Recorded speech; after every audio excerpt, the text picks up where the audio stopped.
कश्मीर में लगातार हो रही टारगेट किलिंग को लेकर विरोध हो रहे हैं। जम्मू से लेकर दिल्ली तक प्रदर्शन हो रहे हैं। इसी बीच कश्मीर के जिला मुख्यालयों और सुरक्षित इलाकों में ट्रांसफ़र किए गए 177 शिक्षकों के नाम मैसेंजर एप्लीकेशन और सोशल मीडिया साइट पर लीक हो गए हैं। इस पर कश्मीरी पंडित शिक्षकों ने सरकार के खिलाफ जमकर नारेबाजी की और तवी पुल को जाम तक कर दिया। और साथ ही प्रदर्शनकारियों ने कहा है कि ट्रांसफ़र करने के बजाय सरकार ने उनकी लिस्ट को सार्वजनिक करके आतंकवादियों को और न्योता दे दिया है। नमस्कार, मेरा नाम है उत्कर्ष बजाज और आप देखना शुरू कर चुके हैं मामला गर्म है। पिछले 4 दिन से अपनी ट्रांसफ़र की मांग को लेकर प्रदर्शन कर रहे कश्मीरी हिंदुओं ने आज तवी पुल जाम कर दिया और सरकार के खिलाफ खुलकर नारेबाजी भी की। ट्रांसफ़र की मांग को लेकर अड़े कर्मचारियों ने शनिवार को जम्मू के तवी पुल जाम किए जाने और साथ ही सरकार के खिलाफ जमकर खुलेआम नारेबाजी भी की है।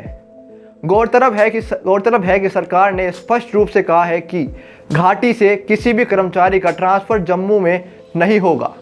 सरकारी कर्मचारियों की मांग है कि वे पहले 15 साल से कश्मीर घाटी में बनी किसी सुरक्षा के काम कर रहे हैं, लेकिन अब जो कश्मीर घाटी में हालात हैं उससे वो बहुत चिंतित हैं। उसमें वे खुद को भी सुरक्षित महसूस नहीं कर रहे हैं और उनके परिवारजन भी सुरक्षित नहीं हैं।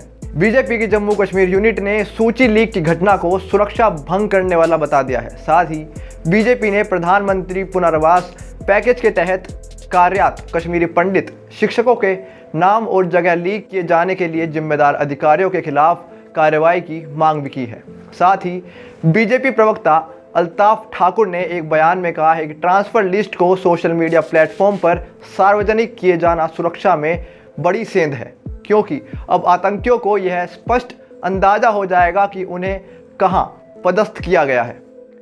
जम्मू कश्मीर प्रशासन की ओर से शिक्षकों के ट्रांसफ़र पॉलिसी और साथ ही वहां के लोग कहां पर ट्रांसफ़र किए गए हैं, इस बात का आतंकवादियों को पता लग गया है।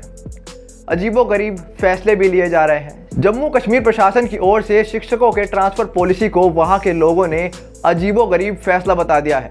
शिक्षक नीरू पंकज ने बताया कि मुझे अनंतनाग से श्रीनगर के जवाहर नगर स्कूल में ट्रांसफ़र दिया गया है। साथ ही मेरे इंजीनियर पति को अभी भी शालतेंग जाने के लिए 10 किलोमीटर की यात्रा तय करनी पड़ती है। हमें अपने बच्चे को कुछ समय के लिए स्कूल भी छुड़वाना पड़ा, इसी वजह से, क्योंकि कहीं ना कहीं हमें डर लगता है कि अगर वो स्कूल जाएगी तो क्या वो वापस आ पाएगी। नीरू बताती हैं कि उनकी 7 साल की बेटी डीपीएस श्रीनगर की स्टूडेंट है और स्कूल जाने से डरती है। उन्होंने बताया, हमने वापस जम्मू जाने का फैसला भी किया है। आतंकवादियों ने जिस तरह लगातार हिंदुओं को निशाना बनाया है उससे कहीं ना कहीं हम भी भयभीत हैं। कई कश्मीरी पंडित परिवारों ने पुनर्वास कॉलोनी छोड़ दी है। जो लोग यही रह रहे हैं उन्हें भारी सुरक्षा वाले कैंपों में शिफ्ट कर दिया गया है।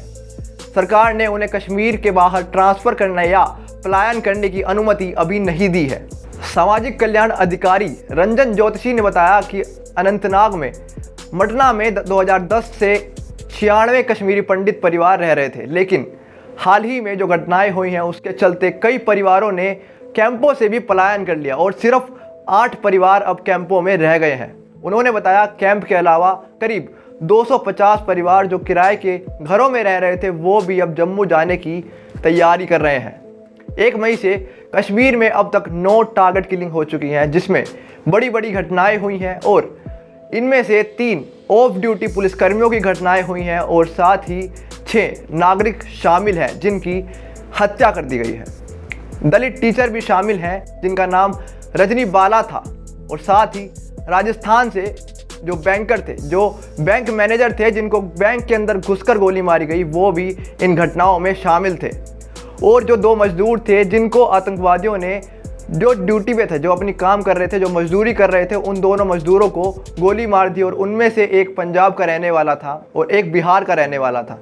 जो बिहार का रहने वाला था उसकी मौके पर ही मृत्यु हो गई थी और दूसरा जो था वो अभी भी घायल है, अभी भी हॉस्पिटल में है, उसका इलाज चल रहा है। हर किसी के मन में यह सवाल है कि इस बात की क्या गारंटी है कि श्रीनगर और दूसरे बड़े शहरों में आतंकवादी उन्हें निशाना नहीं बनाएंगे।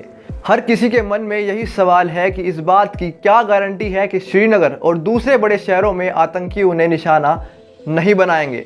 जब वे सरकारी क्लर्क राहुल भट्ट और बैंक मैनेजर विजय कुमार की उनके ऑफिस में हत्या कर सकते हैं या फिर टीचर रजनी बाला को उनके स्कूल के बाहर गोली मार सकते हैं तो हमारा क्या ही हशर होगा। कुपवाड़ा जिले में हंडवाला स्थित नुतुसिया में रहने वाले राकेश पंडित कहते हैं, सामाजिक कल्याण, सड़क और भवन जैसे दूसरे विभागों में काम करने वाले कर्मचारियों का क्या होगा।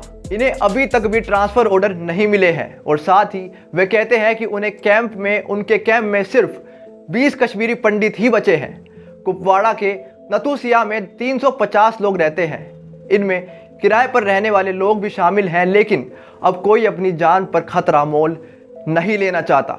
बारामूला के लंकट में तैनात शिक्षक अवतार कृष्ण ने कहा है कि कश्मीर में कश्मीरी पंडित और कर्मचारी बिल्कुल भी सुरक्षित नहीं है। सरकार उन्हें कश्मीर के बाहर ट्रांसफ़र करे, ना कि जिला मुख्यालयों में। उन्होंने कहा, चंडूरा में राहुल भट्ट की हत्या से पहले मैंने अप्रैल में स्कूल शिक्षक निर्देशक से संपर्क किया था। मैंने उन्हें अपने डर के बारे में बताया था कि मुझे खतरा महसूस हो रहा है। उन्होंने मेरी बात को सीरियसली नहीं लिया और उस पर कोई भी जवाब नहीं दिया। उनका ये कहना था। और अब जो ये घटनाएं लगातार कश्मीर में हो रही हैं, इन पर क्या एक्शन होता है, या फिर हाल ही में अभी अमित शाह की मीटिंग हुई थी तो उसमें भी कई फैसले लिए गए, कई फैसलों पर गौर भी किया जाएगा। अब देखना ये होगा कि क्या इन गतिविधियों पर रोक लगती है या फिर कोई बड़ा एक्शन लिया जाता है। ऐसे ही देखते रहिए नज़र टुडे। वीडियो अच्छी लगती है तो लाइक कीजिए, कमेंट कीजिए और शेयर कीजिए।